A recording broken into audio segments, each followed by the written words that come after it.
పల్నాడు జిల్లా నరసరావుపేటలో ఎక్సైజ్ అధికారులు మీడియా సమావేశం నిర్వహించారు. ఉమ్మడి గుంటూరు జిల్లా ఎక్సైజ్ డిప్యూటీ కమిషనర్ శ్రీనివాసరావు మాట్లాడుతూ, నూతన మద్యం అమలు విధానంలో ఖచ్చితంగా రూల్స్ పాటిస్తాము. పల్నాడు జిల్లాలో ఇంకా కొన్ని ఏరియాల్లో నాటుసారా విక్రయిస్తున్నారు. నాటుసారా రహిత పల్నాడు జిల్లాగా మార్చడమే మా ధ్యేయమని, బెల్ట్ షాపులను ఎట్టి పరిస్థితుల్లోనూ ఉపేక్షించేదే లేదు. మద్యం ఎంఆర్పీ ధరలకు మాత్రమే అమ్మాలి. అధిక ధరలకు అమ్మితే కేసులు నమోదు చేస్తాం. తెలంగాణ రాష్ట్రం నుండి కొందరు ఇంకా లిక్కర్ తెచ్చి అమ్ముతున్నారు. ఇతర రాష్ట్రాల నుండి ఒక్క మద్యం బాటిల్ మన రాష్ట్రానికి తెచ్చినా కేసు నమోదు చేస్తామని ఆయన తెలియజేశారు. పెట్టాము ఈ రెండు జిల్లాల్లో అనేది నేను చెప్తాను.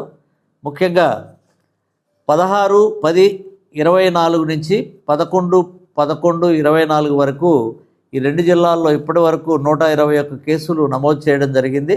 108 మంది పర్సన్స్ని అరెస్ట్ చేయడం జరిగింది. ఇందులో ఐడి 35 లీటర్లు స్వాధీనం చేసుకున్నాం.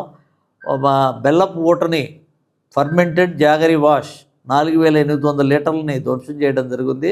వీటిలో మొత్తం మీద 89 బెల్ట్ షాప్ కేసులు పెట్టడం, 87 మందిని అరెస్ట్ చేయడం జరిగింది. దీని పరంగా మొత్తంగా 312 లీటర్ల లిక్కర్ని, 50.70 లీటర్ల బీర్ని స్వాధీనం చేసుకోవడం జరిగింది. అలాగే మనం ఈ యొక్క ముఖ్యంగా క్రైమ్ ఇయర్ని తీసుకుంటే జనవరి నుంచి మొదలై డిసెంబర్తో ముగుస్తుంది. మనకు ఈ మధ్యలో ఎలక్షన్స్ వచ్చాయి.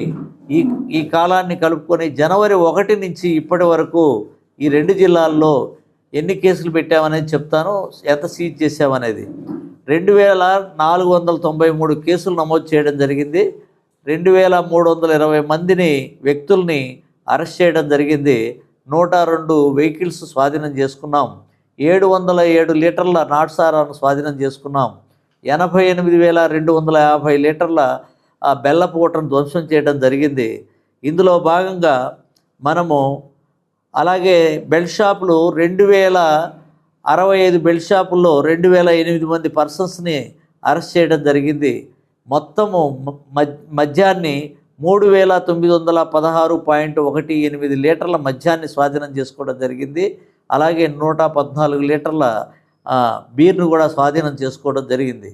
ఇది గత జనవరి నుంచి ఇప్పటి వరకు ఈ రెండు జిల్లాల్లో మనం నమోదు చేసిన కేసులు, వాటిలో మనం సీజ్ చేసిన వివరాలు ఇవన్నీ కూడా. కాబట్టి ముఖ్యంగా 4 విషయాల మీద మేము పటిష్టంగా కింద అధికారులకు కూడా ఆదేశాలు ఇవ్వడం జరిగింది. మొదటిది బెల్ట్ షాపులు ఎక్కడ నిర్వహించకూడదు. ఎవరైనా పొరపాటున బెల్ట్ షాపులు ఎవరైనా 2-3 బాటిల్ తీసుకుపోయి కొంతమంది ఊర్లలో మొబైల్ సేల్స్ చేసేవాళ్ళు కానీ కావాలని ఇలా చేసిన వాళ్ళని వెంటనే బుక్ చేయాల్సిందిగా కేసులు నమోదు చేస్తున్నారు. అలాగే ఎవరైనా అలా కంటిన్యూగా షాపు కనుక లింక్ ఉండి చేస్తే, ఆ షాప్ లింక్ అయితే మొదటి కింద ఆ షాప్కి 5 లక్షల పెనాల్టీ వేయడం జరుగుతుంది. విలేజెస్లో కూడా ఎవరికైనా కావాలంటే వాళ్ళు షాపులు ఉన్న చోటుకి తీసుకొని వెళ్ళి వాళ్ళు సేవించాల్సిందే. కానీ ఇలా బెల్ట్ షాపులు నిర్వహించే వాళ్ళ మీద కేసులు నమోదు చేయబడతాయి, ఏ విలేజ్లో అయినా ఎక్కడైనా కూడా. కాబట్టి అవి ఏవైనా ఉంటే అవి నిర్మూలించాలని చెప్పి కింద అధికారులకు ఆదేశాలు ఇవ్వడం జరిగింది. రెండో పాయింట్, మా వాళ్ళు క్రమం తప్పకుండా అన్ని మద్యం షాపులను డికాయ్ ఆపరేషన్ ద్వారా ఎక్కడైనా ఎంఆర్పి ఏదన్నా పెంచి అమ్ముతూ ఉంటే వాళ్ళ మీద కూడా కేసులు నమోదు చేయడం జరుగుతుంది. రెండు జిల్లాల్లో మేము విస్తృతంగా ఈ తనిఖీలు చేస్తూనే ఉన్నాం. అందువల్ల ఒక్క కేసు కూడా ఇప్పటి వరకు నమోదు కాలేదు. అందరూ కూడా ఎంఆర్పి ధరలకే షాపులలో మద్యాన్ని అమ్ముతున్నారు. ఇక మూడో విషయం, మన బార్డర్ ఏరియాస్లో కొంతమంది గతంలో అలవాటు పడి ఉన్నారు. తెలంగాణలో లిక్కరు కొన్ని బ్రాండ్స్ ఇక్కడ అందుబాటులో లేకపోవడం వల్ల అక్కడి నుంచి ఆ బ్రాండ్స్ తెచ్చుకొని తక్కువ ధరకు అక్కడి నుంచి తెచ్చుకొని ఇక్కడ ఎక్కువ ధరలకు అమ్మేవాళ్ళు మన తెలంగాణ బార్డర్లో ముఖ్యంగా పల్నాడు ఏరియాలో జరుగుతూ ఉంది.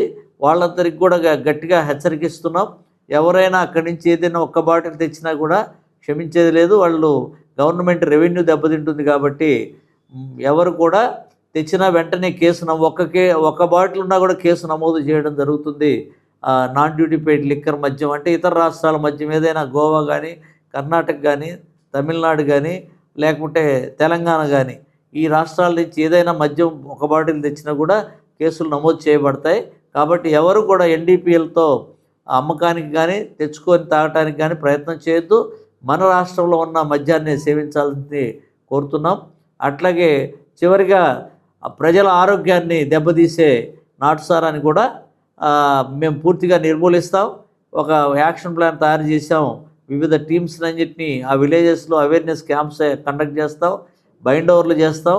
అట్లాగే అక్కడ ఎక్కడ కూడా మళ్ళీ దాడులు చేసి నాటుసారా అమ్మేవాళ్ళు కానీ కాసేవాళ్ళు కానీ ఎవరైనా అక్కడ రవాణా చేసే వాళ్ళ మీద కూడా గట్టి నిఘా పెట్టి పూర్తిగా నిర్మూలించడానికి కంకణబద్ధులై ఉన్నామని చెప్పి ఈ సందర్భంగా తెలియజేస్తున్నాం.